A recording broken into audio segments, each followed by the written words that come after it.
ఒక చారిత్రాత్మకంగా చూసుకుంటే చాలా బాధాకరమైన రోజు.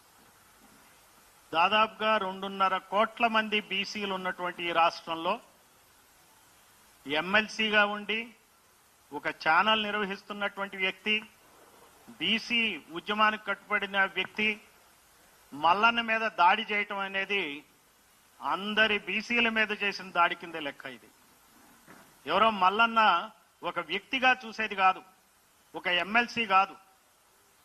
ఈ రోజున బీసీ వాదాన్ని తెలంగాణలో జరుగుతున్నటువంటి బీసీ సంఘాలు, ప్రజా సంఘాలు చేస్తున్న ఉద్యమాల ఫలితంగా ఆంధ్రప్రదేశ్లో కూడా బీసీలు ఎంతో స్ఫూర్తి పొందుతున్నారు. అటువంటి స్ఫూర్తినిచ్చేటువంటి బీసీ ఉద్యమం ఈ రోజున తెలంగాణలో సాగుతూ ఉంది. అంతటి ఉద్యమం ఉంది కాబట్టే ఈ రోజున ఈ ప్రభుత్వం 42% రిజర్వేషన్లకు ఒప్పుకుంది. ఈ సందర్భంగా ఒక బీసీ నాయకుడిని చడీ చప్పుడు లేకుండా, ఎటువంటి రిప్రజెంటేషన్స్ కానీ, ఏ రకమైనటువంటి మాటలు, ఏ రకంగా సమాచారం లేకుండా దాడి చేయటం అనేది చాలా గర్హనీయమైనటువంటి విషయం.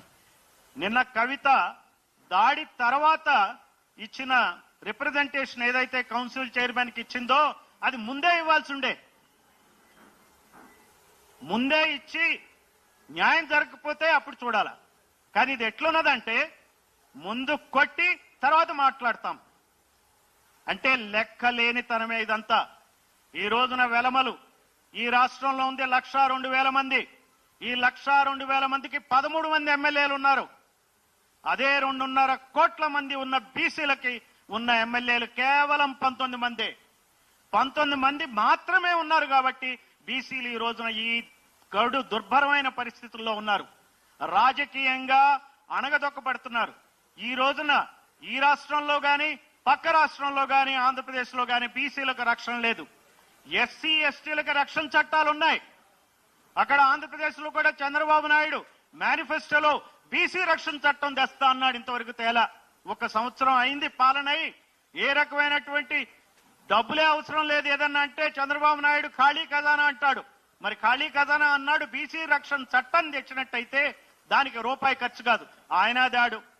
ఇక్కడ కూడా ఈ రోజున మల్లన్న గారి మీద దాడిని దృష్టిలో పెట్టుకుని, మీడియా మీద దాడిని దృష్టిలో పెట్టుకుని బీసీ సంరక్షణ చట్టం తేవాల్సిన అవసరం ఉంది.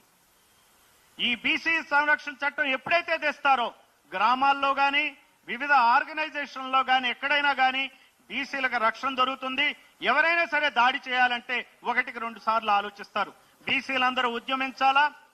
ఖచ్చితంగా మనం రాజ్యాధికారం దిశగా ఎమ్మెల్యేల సంఖ్యను పెంచుకోగలిగిన నాడే, ఎమ్మెల్యేల సంఖ్య అసెంబ్లీలో పెంచుకోగలిగిన నాడే, రాజ్యాధికారం వచ్చిన నాడే బీసీలకు రక్షణ దొరుకుతుంది. అంతవరకు విశ్రమించేది లేదు. నాబోటి వాడు ఒక పోలీస్ ఆఫీసర్ గా పనిచేసి నేను అన్ని రకాలైనటువంటి పరిస్థితుల్లో 2 రాష్ట్రాల్లో పనిచేసినటువంటి నేపథ్యంలో ఒక్కటి మాత్రం చెప్పగలను. ఈ రాష్ట్రాలు బాగుపడాలంటే, తెలుగు రాష్ట్రాలు బాగుపడాలంటే బీసీల సంఖ్య, ఎమ్మెల్యేల సంఖ్య అసెంబ్లీలో పెరిగినప్పుడే బీసీలకు రక్షణ దొరుకుతుంది. రాజకీయంగా పైకొస్తారు, ఆర్థికంగా పైకొస్తారు, సామాజికంగా పైకొస్తారు.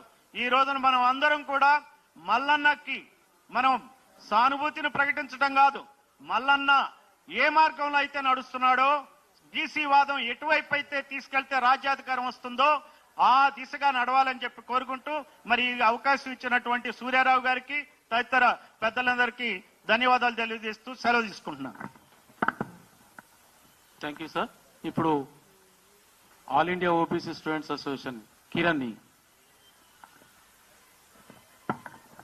All India OBC students association తరపు నుంచి మల్లన్న గారి మీద చేసిన దాడిని ఖండిస్తూ ఈ ప్రెస్ మీట్ లో